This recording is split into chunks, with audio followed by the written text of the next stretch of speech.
Natures എന്ന പേപ്പറിലെ module 1 I stand with you against the disorder ആണ് നമ്മൾ ഇന്ന് നോക്കുന്നത്. ജെനറ്റ് ആംസ്ട്രോങ്ങിൻ്റെ ഒരു ആർട്ടിക്കിളാണിത്. കാസ്കേഡ്സ് എന്നും സെൽക്കർക്സ് എന്നും പേരുള്ള 2 മൗണ്ടൻസാൽ ചുറ്റപ്പെട്ട തൻ്റെ ബർത്ത് ലാൻഡായ ഒക്കനാഗോയെ വിവരിച്ചുകൊണ്ടാണ് ആംസ്ട്രോങ് ഓട്ടോബയോഗ്രഫിക്കൽ പോലുള്ള ഈ ഒരു ആർട്ടിക്കിൾ തുടങ്ങുന്നത്. അവരുടെ ഗ്രാമത്തിലൂടെ ഒഴുകുന്ന ഒരു പ്രധാന റിവറാണ് കൊളംബിയ റിവർ. ശേഷം അദ്ദേഹം പറയുന്നത് പാരൻസിനെ പറ്റിയും അവരുടെ വംശങ്ങളെ പറ്റിയുമാണ്. ഇദ്ദേഹത്തിൻ്റെ മദർ കെറ്റിൽ നദിയുടെ അരികിൽ താമസിക്കുന്ന റിവർ ഇന്ത്യൻ ട്രൈബ്സ്, അതായത് അവർ ഫിഷറീസാണ്. മീൻപിടുത്ത ഫാമിലിയിലെ അംഗമാണ് അവരുടെ അമ്മ. ഇദ്ദേഹത്തിൻ്റെ ഫാദർ ഒക്കനാഗൻ വാലിയിൽ താമസിക്കുന്ന മൗണ്ടൻ പീപ്പിൾസ്, അഥവാ അവർ ഹണ്ടേഴ്സാണ്. അവരിലെ ഒരു അംഗമാണ് ഇദ്ദേഹത്തിൻ്റെ പിതാവ്. ജെനറ്റ് ആംസ്ട്രോങ് എന്ന അദ്ദേഹത്തിൻ്റെ ഈ ഒരു പേര് അദ്ദേഹത്തിൻ്റെ ഗ്രേറ്റ് ഗ്രാൻഡ് മദറിൻ്റെ നെയിം കൂടിയാണ്, അഥവാ അദ്ദേഹത്തിൻ്റെ മുതുമുത്തശ്ശിയിൽ നിന്നും കിട്ടിയതാണ് ഈ ഒരു പേര്.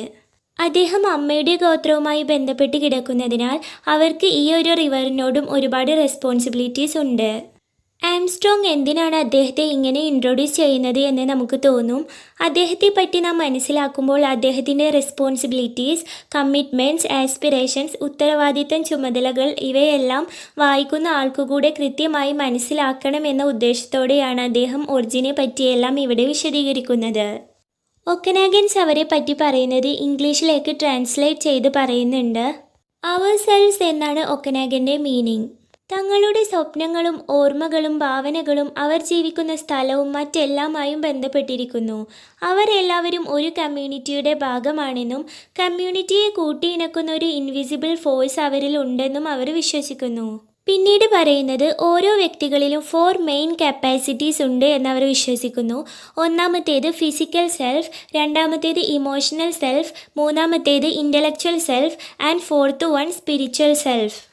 നമ്മുടെ ബോഡി എന്ന് പറയുന്നത് പാർട്ട് ഓഫ് എർത്ത് ആണെന്ന് അവർ പറയുന്നുണ്ട്. ദ ലാൻഡ് ഡ്രീമിംഗ് കപ്പാസിറ്റി എന്നാണ് അവർ ബോഡിയെ വിശേഷിപ്പിക്കുന്നത്. ഈ പറഞ്ഞ 4 സെൽഫ്സിലെ ഇമോഷണൽ സെൽഫ് ഇവർക്കൊരു കപ്പാസിറ്റി കൊടുക്കുന്നുണ്ട്. മറ്റുള്ളവരുമായി അല്ലെങ്കിൽ ഭൂമിയുമായി നല്ലൊരു ബോണ്ട് അഥവാ നല്ലൊരു റിലേഷൻഷിപ്പ് കാത്തു സൂക്ഷിക്കാൻ ഇമോഷണൽ സെൽഫ് അവരെ ഹെൽപ്പ് ചെയ്യുന്നുണ്ട്. ഇൻ്റലക്ച്വൽ സെൽഫ് ഇവരെയെല്ലാം നല്ല രീതിയിൽ ചിന്തിക്കാൻ ഹെൽപ്പ് ചെയ്യുന്നു. Physical self, spiritual self and emotional self, ഈ 3 സെൽഫുകളും വർക്ക് ചെയ്യണമെന്നുണ്ടെങ്കിൽ അതിനെ ഇഗ്നേറ്റ് ചെയ്യേണ്ടത് മെമ്മറിയാണ്, അഥവാ ഇൻ്റലക്ച്വൽ സെൽഫാണെന്നും അവർ പറയുന്നുണ്ട്. ഒരു ഒക്കനാഗൻ ജനിക്കുമ്പോൾ ആ കുട്ടി ഒരു ഫാമിലിയിലെ അംഗം മാത്രമല്ല, ഒരു കമ്മ്യൂണിറ്റിയുടെ കൂടെ അംഗമാണ്. ഇൻഡിവിജ്വൽ എന്നതിനേക്കാൾ കൂടുതൽ അവന് ഇമ്പോർട്ടൻസ് നൽകേണ്ടത് ഫാമിലിക്കും കമ്മ്യൂണിറ്റിക്കുമാണെന്നും അവർ പറയുന്നു.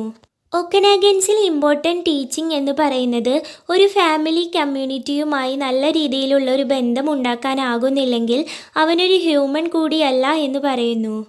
അവർ വൺ സ്കിൻ എന്നാണ് റിലേഷൻഷിപ്പിനെ അവർ വിശേഷിപ്പിക്കുന്നത്. പ്ലേസ് മാത്രമല്ല അവർ ഷെയർ ചെയ്യുന്നത്, ഒരു ഫിസിക്കൽ ടൈ ഉണ്ട് അവർക്കിടയിൽ. ഒക്കനാഗൻ കമ്മ്യൂണിറ്റി എന്ന് പറയുന്നത് ഒന്നിച്ച് ബന്ധപ്പെട്ടിരിക്കുന്ന ഒന്നാണ്. റിലേഷൻഷിപ്പ് എന്ന് പറയുന്നത് ആ ഒരു കമ്മ്യൂണിറ്റി മെമ്പേഴ്സ് തമ്മിലുള്ള ഒരു ബോണ്ടാണ്, അഥവാ നല്ലൊരു ആത്മബന്ധമാണ്. ഓരോ പേഴ്സൺസിനും മെമ്പേഴ്സിനും കമ്മ്യൂണിറ്റിയോടുള്ള റെസ്പോൺസിബിലിറ്റി കൂടിയാണ് റിലേഷൻഷിപ്പ് എന്ന് പറഞ്ഞുകൊണ്ടാണ് ജെനറ്റ് ആംസ്ട്രോങ് അദ്ദേഹത്തിൻ്റെ ഈ ആർട്ടിക്കിൾ അവസാനിപ്പിക്കുന്നത്. എല്ലാവർക്കും മനസ്സിലായി എന്ന് വിചാരിക്കുന്നു. എന്തെങ്കിലും ഡൗട്ട് ഉണ്ടെങ്കിൽ കമൻറ്റ് ബോക്സിൽ കമൻറ്റ് ചെയ്യാം.